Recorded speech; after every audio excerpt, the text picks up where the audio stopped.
High viewers, welcome to my channel. একটা গুরুত্বপূর্ণ update. West Bengal SSC group C, group D, নবম, দশম, একাদশ, দ্বাদশ শ্রেণীর বঞ্চিত চাকরি প্রার্থীরা এখনও হতাশার মধ্যে দিয়ে রয়েছে এবং তাদের কাছ থেকেই, সেই প্রার্থীদের কাছ থেকে আজকে একটু সংবাদ উঠে আসছে। সেটা হচ্ছে যে তারা সুপার নিউমেরিক্যাল পোস্ট ছাড়া তাদের জয়েনিং করা অসম্ভব হয়ে উঠছেন।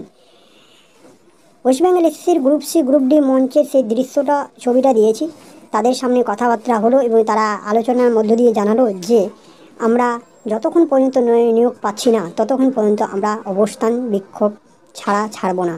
তারা দীর্ঘ সময় ধরে আন্দোলন করে আসছেন, ধর্ণা মঞ্চে বসে রয়েছেন এবং তারা আবার ধর্ণা মঞ্চ কমপ্লিট করবেন যতদিন পর্যন্ত সকল অল ওয়েটিং স্বচ্ছ ক্যান্ডিডেটরা যুক্ত হচ্ছে না, তাদের স্কুলে জয়েনিং হচ্ছে না।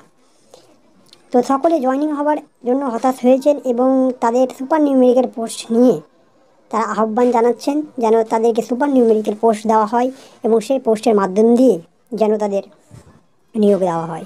অন্যান্য রাজ্যেরও কথা তারা বলেছেন যে অন্যান্য রাজ্যেও যেন সুপার নিউমেরিক্যাল পোস্ট দিয়ে সকলকে জয়েনিং করানো হয়েছে, তো আমাদের রাজ্যেও যেন হবে। মাননীয়ের কাছে এটাই তাদের আহ্বান, এটাই তারা বলেছেন। এবং তারা আরও বলছেন যে আমাদের ধর্ণা মঞ্চ প্রায় 2 বছর পার হয়ে গেছে, আরও সময় যদি লাগে আমরা থাকবো। আমরা ধর্ণা মঞ্চ চাই না করতে, আমাদেরকে স্কুলে দেওয়া হোক এবং কত তাড়াতাড়ি হবে সেটাই শুধু দেখার বিষয় রয়েছে। সকলের মিলেই একটাই আহ্বান যে যতটা স্বচ্ছ অল ওয়েটিং বঞ্চিত চাকরি প্রার্থী রয়েছে সবাই যেন সুপার নিউমেরিক্যাল পোস্টের মধ্যে দিয়ে যেন জয়েনিং পেতে পারে এবং যারা বিগত ভুয়ো ক্যান্ডিডেট রয়েছে, যারা স্কুলে এখন পর্যন্ত বর্তমানে রয়েছেন, তাদেরকে কি করবে কি করবে না, রাখবে কি রাখবে না সেটা আমরা জানি না। তারা বলল আমাদের জয়েনিংটা হলেই আমরা হয়তো এই বিক্ষোভ আন্দোলন ছেড়ে দিতে পারে। তো বুঝতে পারছো কাদেরকে রাখবে কাদেরকে রাখবে না, তারা সেটা নিয়ে কেউ কেউ প্রশ্ন করছে, কেউ কেউ প্রশ্ন করছে না।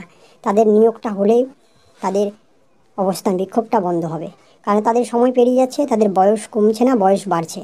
তো হচ্ছে আর কতদিন এইভাবে বসে থাকবো এবং কতদিন তারা চাকরি বা যদি পায় তো কতদিন করতে পাবে।